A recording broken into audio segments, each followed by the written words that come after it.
Special episode of Launch. This is a video from our accounting community. So the team behind Launch has a community for accountants where we come together, we collaborate, we build cool stuff together, and we learn automation tech. One of the things we have in there is a bunch of training videos to get accountants up to speed on automation tech, like Zapier, Airtable, robotic process automation, that sort of thing. This video today is my favorite release that Airtable has ever done. So it's built-in automations. It's like Zapier built into Airtable.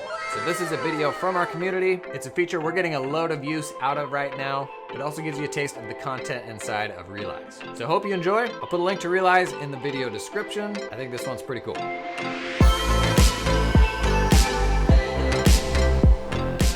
All right, let's talk automations. One of the coolest releases Airtable has ever had. It takes like some of the best parts of a Zapier-like tool and it builds them straight into Airtable. Why is that important? If you're doing this sort of stuff for a lot of people, a lot of clients, it can very quickly become this tangled web of stuff that's really hard to unwind. If you're using Airtable for kind of these custom solutions and you can build everything about that solution into Airtable, that is awesome. That is the most simple thing you can do. You're not going out looking in Zapier and Integromat, all these different places to see how this whole thing's coming together. So, important to have an understanding of automations because it can totally take what Airtable will do for you to the next level. Let's hop into a wee bitty test file here. So as you're learning automations, I'd encourage you to check out the article on the support page as well. It's pretty helpful for getting started and talks about run limits. You're gonna hit some limits if you're on a free plan, but good grief, if you're on a pro plan, you get 50,000 of these per workspace. That seems like a lot. But if you have a lot of bases doing stuff, you could actually run into that. But anyways, this is helpful. Got a little quick start video and all of that. Now, what I'm going to talk about in this video is an introduction to automations because I think automations are more interesting in context, like how to use automations to send email reminders, stuff like that. So I'm going to build more content around specific use cases of automation.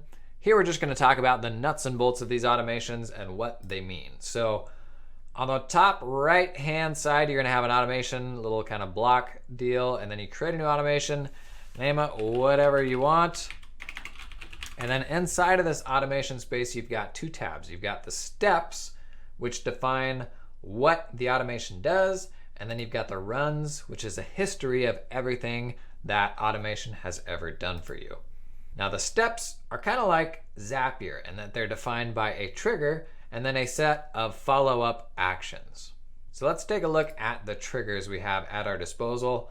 These are changing over time, so you may have some more options here than I have right now. For example, add a scheduled time is one that's currently in alpha that just launched. That's a super useful one. But let's just step through these real quick one by one. When record matches conditions. So this is kind of like a view where you define the set of conditions where a record is going to be shown in a specific view, right?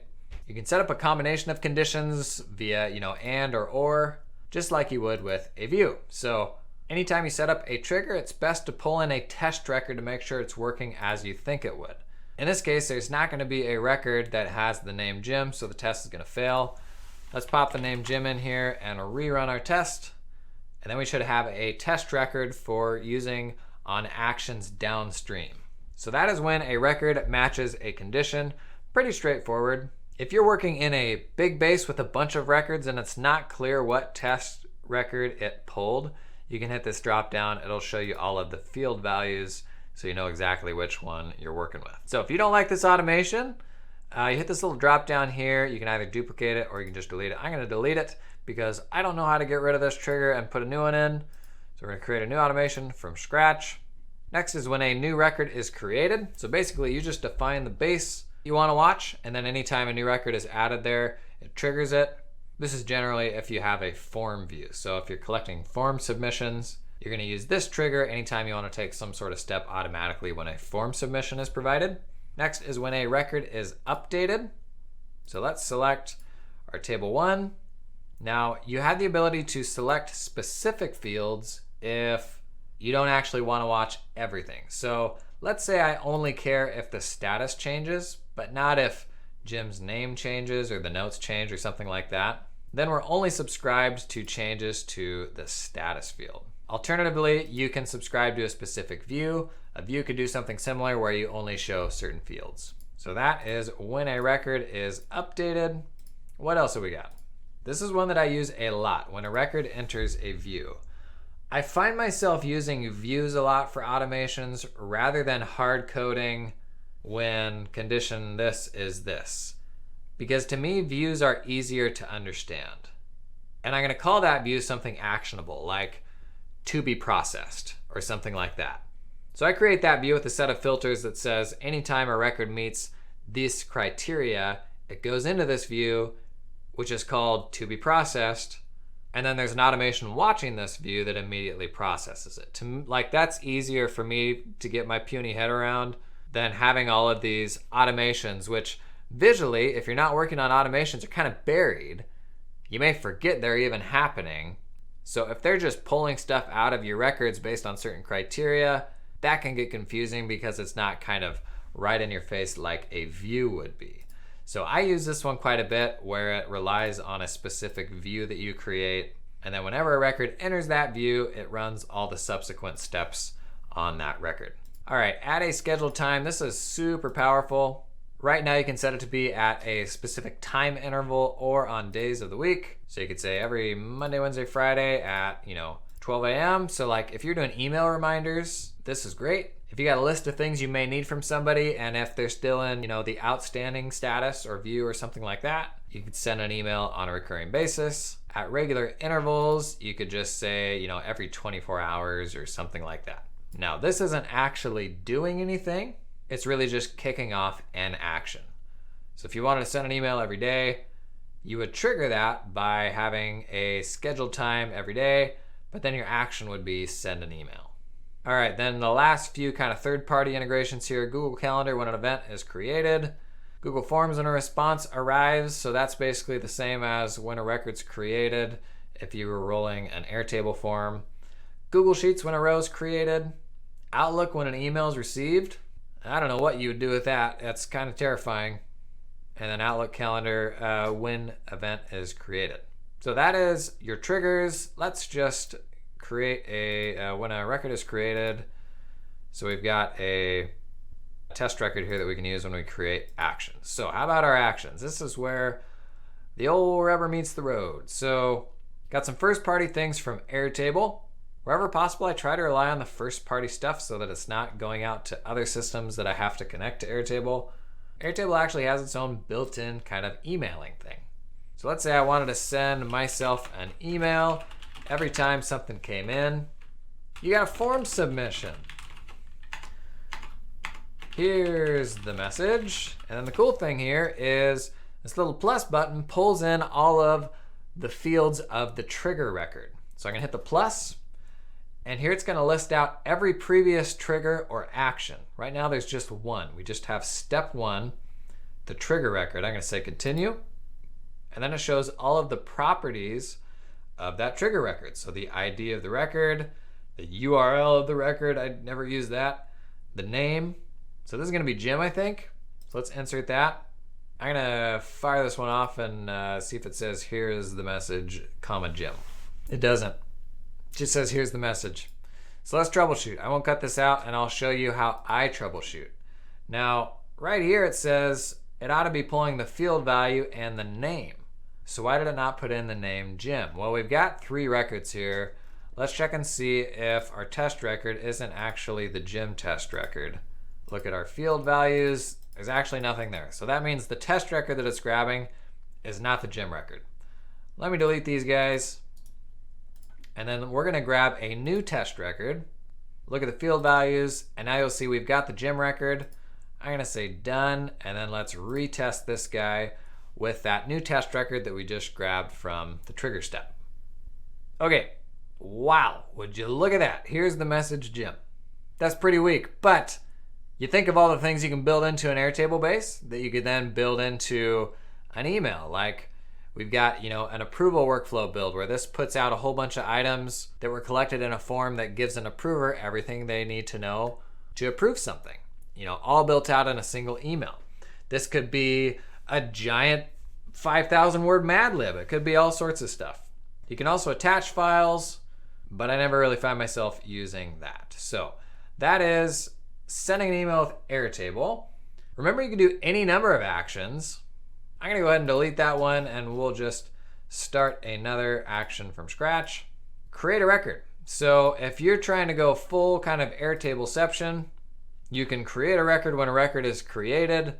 That probably doesn't make sense. You'd probably have a different trigger up here to use the when a record is created. For example, if you had this connected with like when you get an email, if you wanted to save all your emails to Airtable for some weird reason, you'd create a record and then you'd pull in all the properties from that email or something.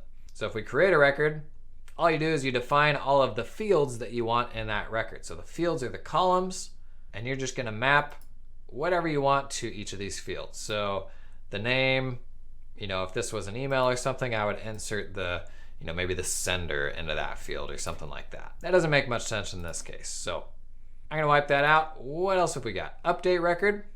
This one's pretty useful. So as you get into Airtable, you find it's really helpful for capturing new information and for displaying information.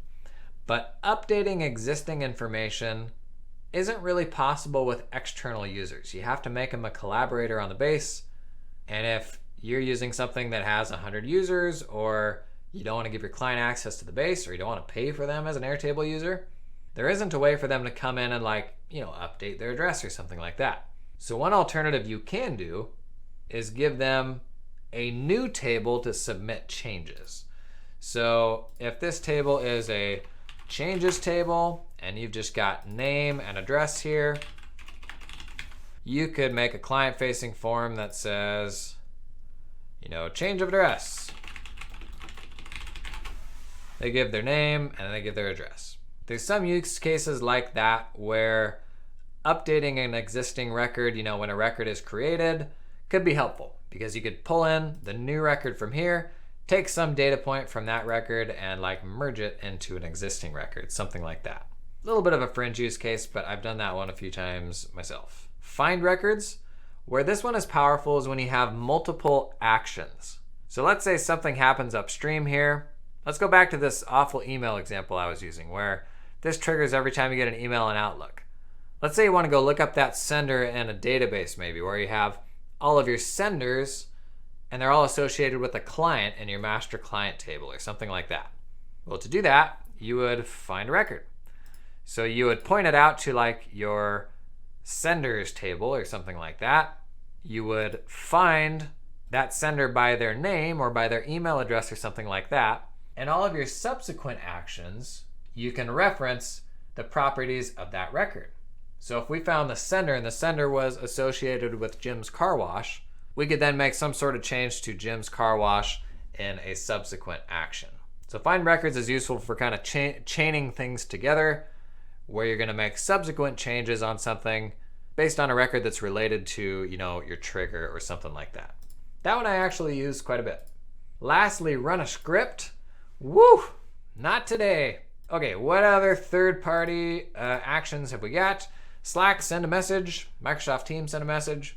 You can send an email with Gmail. I actually do use this one so that it looks like the email is coming from me and not some random Airtable email that somebody's not going to understand. Some other Google integrations. Post a tweet, send an email. Kind of like little baby Zapier starting out here, but these are kind of the most used apps, I think.